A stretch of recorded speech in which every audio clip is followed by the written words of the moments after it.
While traveling, health is very important aspect, and one must be healthy. Otherwise, the whole trip gets ruined.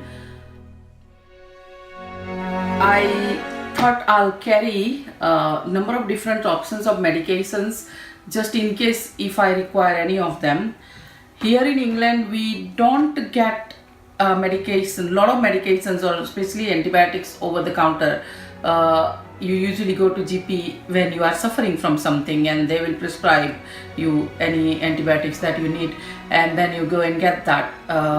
And it's unlikely that British GP would have prescribed me all these antibiotics or all these medications without me having that problem at a time.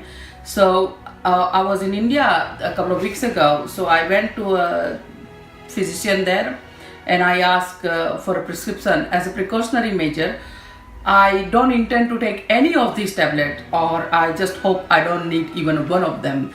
But as a precautionary measure, I am taking some with me, and I have a husband who's a doctor, so obviously we bought them, but we haven't labeled them.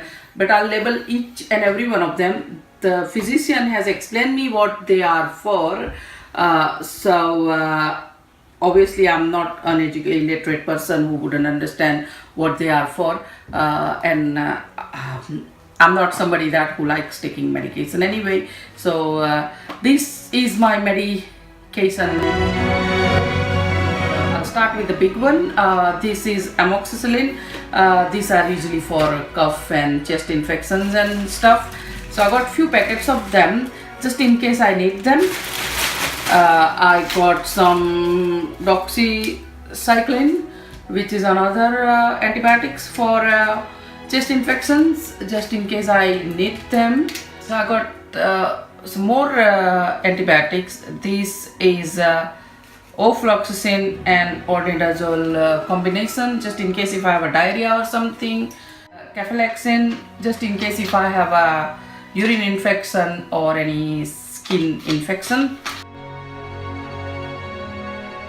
I really hope that I don't have a diarrhea or vomiting type problems, but if I do, then I'm taking some low pyramid, that is to stop the diarrhea, and ondansetron to stop the vomiting. So these are both to stop diarrhea and vomiting. These are some Dulcolax in case of if I have a constipation, I'll need some of these. I hope I don't. These are eye and ear drops, just in case if I have a eye infection or something, then obviously eye or ear infection, then obviously I'll be using these drops, and I just hope I don't need to use any of the medication that I'm taking. This is a Vaxonil, just in case if I have a hard wax and I get ear pain in ear. I usually don't have wax in my ear, but just in case, because I'm going long way away. These are just Sinus 77, which is a combination for any cold, cough or fever. These are for some, these are painkillers, good painkillers, because I have a back problem, so if I need them.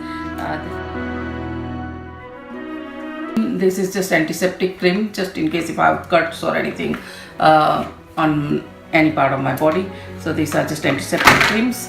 I'm not asthmatic, I don't have asthma, but just in case if it's too much dust or something, and if I start kind of coughing so badly or something, especially in a desert area, because I'm allergic to dust, and just to kind of help me if I have any trouble during my desert driving.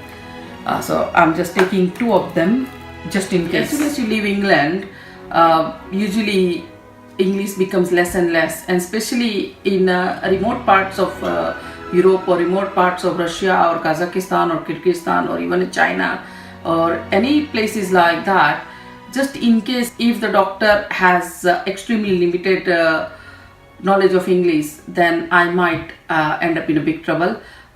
just to avoid any forthcoming trouble or to handle those any forthcoming trouble better, especially in terms of health. I'm taking all the precautionary measure.